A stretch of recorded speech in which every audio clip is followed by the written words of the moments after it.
So you get further away from me throughout the years, so I get closer to you. Children say the funniest things. One cute, pretentious 4-year-old was trying to understand the concept of marriage. Her father, being the good father that he was, pulled out the wedding album, the photo album, thinking this might help his daughter understand what he was talking about, as much as a 4-year-old might understand marriage. After they were done looking at the pictures, the father said, "Now do you understand?" And the daughter answered, "I think so." Now this is when Mommy came to work for us. All right, fine. Let me try this one. Hey. The grandson was talking with his grandmother. He said, "Grandma, do you know how you and God are alike?" The grandmother, polishing her halo a little bit, feeling puffed up, said, "No, how are God and I alike?" The little boy said, "You and God are both so old."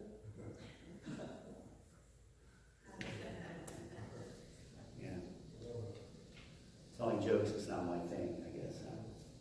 Children have a way of saying things that bring us joy one minute, but then knock us down the next. It's their gift. Brutal honesty, I think we might be able to call it. But then again, children are also the great negotiators in this world. Over the years, I felt, rather than having 3 children, I actually had 5 in my house. Not only Stephen and Matthew and Leah, but also the child, it wasn't me, and the child, I don't know. The jokes don't get any better than this, okay? I'm sorry.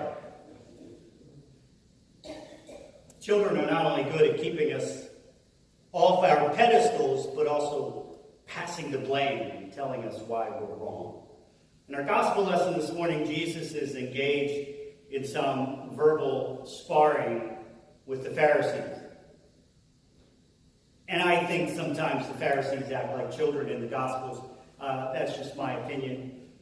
They try to appear above blame, above reproach.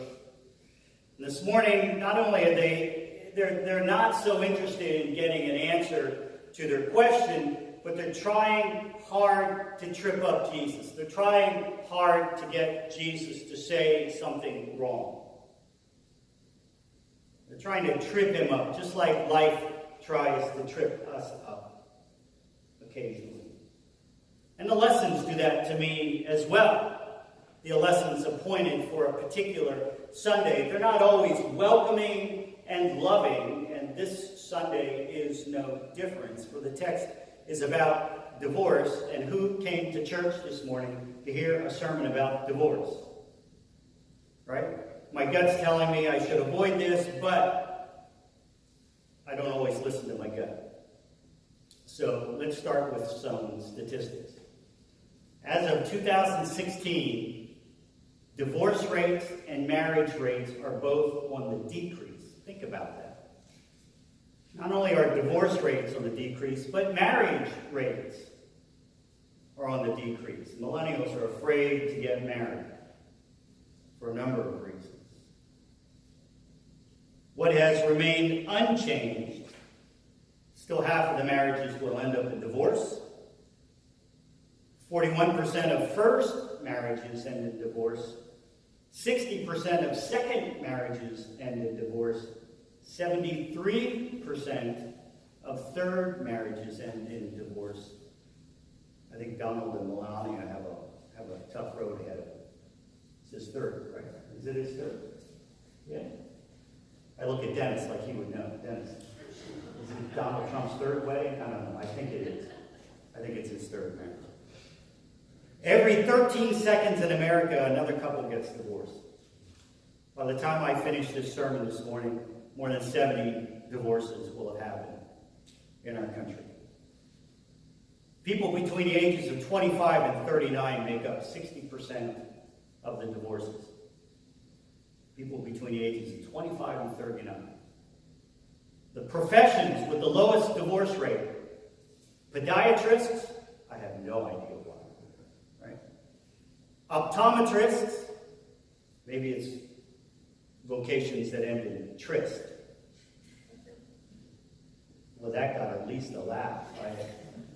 And clergy, can you imagine that? Clergy, one of the lowest divorce rates, which I thought was odd. What do we learn from these statistics?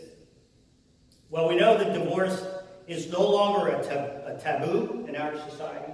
It hasn't been for a long time, which we got into the discussion Thursday night about why, if the Bible allows for divorce, why was divorce so taboo in our country for so long?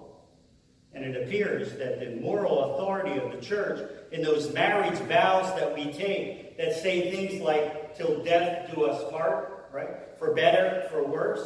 The moral authority of the church is what brought about the idea of the societal pressure against divorce. And as we know, as people have become less churched, divorce rates have skyrocketed since the 60s and 70s. In today's society, you most likely know two couples that are divorced, at least. You know two couples that are probably separated. And you know two couples that should be divorced because their relationship is so terrible. I said Jesus is involved with some verbal sparring with the Pharisees this morning. They're a group of lawyers. That's when you know you're in trouble, when you're up against a group of lawyers. Right, Jared? Just nod your head. You're right, Pastor. Thank you. It wasn't a joke. Yeah. Just anytime either laugh or say, the answer is Jesus. Right here. The laws of the Old Testament is what the Pharisees were concerned with. And so they asked Jesus this question, is it lawful for a man to divorce his wife? They already know the answer to the question. And it doesn't bother them that they are asking a question that they already know the answer. It's as if they're doing just what Pharisees are used to do. They're trying to trip Jesus up, catch him at a bad moment, hoping, like our media, maybe to trap him in a gotcha question. That's what the Pharisees are trying to do. They're trying to catch Jesus at a weak moment. And yet they know that in Deuteronomy 24 it says, a man, if his spouse does not please him, can write a certificate of divorce and boot her out the door. It doesn't say boot her out the door, but that dismiss her out of the house. It's an awful law, but it allows for the brokenness in relationships. But it's unequal in punishment. You know, the man who has all the rights in the society will be just fine, while the woman who has no rights in their society will not be just fine, especially if she has no other family as a support system. It's a difficult teaching, but it is the Jewish law. And now, since Jesus seems to be doing things against the law, you know, throughout the book of Mark, Jesus has been eating with defiled hands, against the law. He's been associating with tax collectors and sinners. That's against the law. He's been healing on the Sabbath. That's against the law. So these Pharisees, and of course the Herodians as well, are doing whatever they can to defeat Jesus before he does any more damage to their culture. What does the Bible say about divorce? Well, Moses does say, you know, a man can write a certificate of divorce. Paul says it's permissible in the case where there's an unbelieving spouse. We know Joseph, it tells us, now Joseph and Mary were betrothed. They weren't married. They were betrothed. They were engaged. Joseph wanted to dismiss Mary quietly, right? That's a favorable, even before they were married, but it still applies. Jesus says, no one should separate what God has brought together. So the Bible is giving permission and saying that's not the best thing in the world. So perhaps maybe the question is, and does the Bible allow divorce? Maybe the question we should look at is, what is God's will for marriage? It's my opinion that God's will and intent for people is that we live in a covenant of relationship, that we live in monogamous relationships. And not every relationship will look the same. Nor do they take the same journey. I did a wedding yesterday for a couple, somebody I've known for a long time. The wedding was the usual wedding. Their journey was not the usual journey. They came with their 4 children. They had been talking about marriage for the last 5 or 8 years. However, his divorce from his first marriage, the groom's first marriage, was never completed. And so they waited until they could finally officially get married. They could have decided not, but they decided it was better to live in the covenant of marriage. During my wedding sermon, I told them, I said, it's not the vows that you take. It's not me signing the paperwork that make a marriage. What makes a marriage is their commitment, their perseverance, their communication. In other words, it's hard work being married, living in relationship with somebody.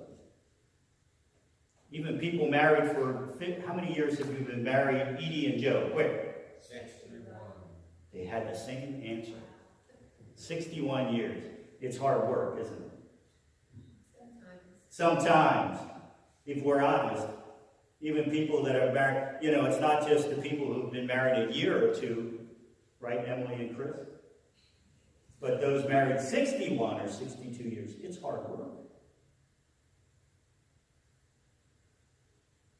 It takes time. It takes being a work in progress. Of course, so are divorces. The divorce has been going on for a long time before the papers are finally signed. Amen? Yeah.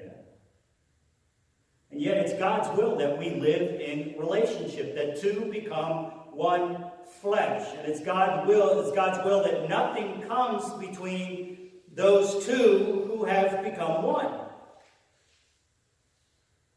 But that denies the reality we live in. We live in a broken world. We are broken people who create and endure brokenness. And that brokenness is often due to hard-heartedness, what is better translated as closed-mindedness. It's the unwillingness to compromise. It's the unwillingness to see ourselves for who we truly are, sinful and broken people. It's for these reasons that the laws for divorce were established from the very beginning.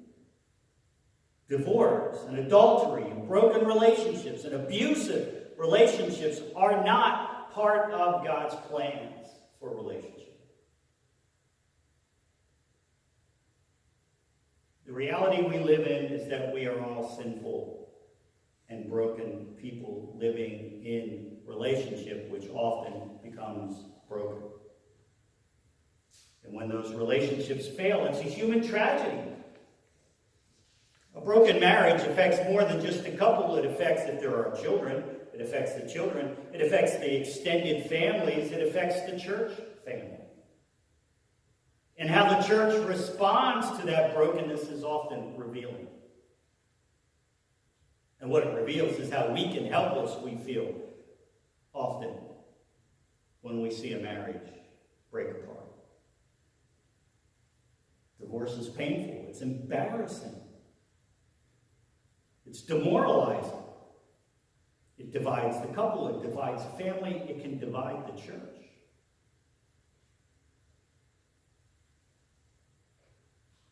I went up to visit somebody in Port Carbon. Sorry, I'm going off script. I went to visit somebody in Port Carbon this week. woman, I did a funeral for her husband. And she was telling me that the associate pastor at the church, Trinity in Pottsville, the pastor's wife was having an affair with one of the parishioners. And he had to finally stand up and talk about his broken marriage. And the wife, I asked, is the wife still attending church there? She said, I don't know. I think she is. You can see how brokenness can divide the church. Because people will support the wife, people will support the pastor, and that puts a wedge between not only people, but the people in the church. Now, in the middle of this conversation Jesus is having with the Pharisees about divorce, he's suddenly distracted. He's distracted by his disciples who are trying to shoo away all of these children. So Jesus perhaps sees a moment of instruction through this distraction because he suddenly sees there's a teachable moment. And he uses the children as visual aids. He takes a child, he places them in the midst of all of them. He says, "Let the children come to me, for if you do not receive the kingdom of God as a little child, you will never enter it." Now, the fact that Jesus is talking about children being welcome into the kingdom of God is important because these children were non-entities in their society. Children, divorced women, women in general were the lowest, and children. I'm not just talking about women here. Don't understand what I'm saying. We're considered the lowest of their society, the weakest among them. No, neither had status in their society. So by Jesus welcoming these lowest among them, the weakest, the forgotten, this is the essence of the kingdom of God. In other words, status does not get us into the kingdom.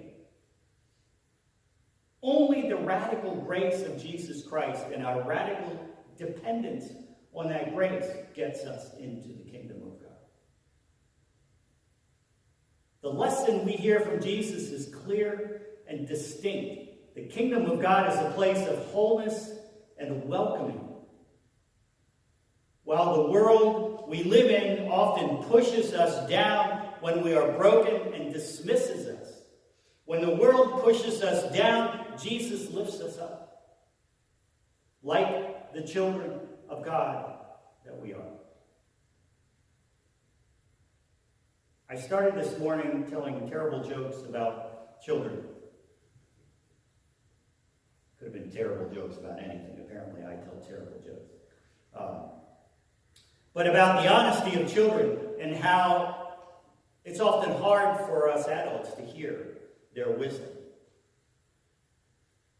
But we often need to be reminded of our brokenness and our sinfulness, even if it comes from the wisdom of children. You see, we delude ourselves that status and wealth, race, gender puts us at the top of society. As such, we also believe this puts us at the top of God's kingdom. Jesus says, no. Unless we become like children, unless we humble ourselves before God and our brothers and sisters, unless we completely rely on God, we will not be able to lift ourselves up to heaven, to God's kingdom. We must rely on Jesus and his grace. The Jesus who was lifted up on the cross so he could draw all people to himself. It's through our relationship with Jesus that we are welcomed into the kingdom of God. Amen? Amen. Well, let's see here. My faith looks up to thee. That's number 759. We'll sing verses 1 and 4. 1 and 4. 1 and 4.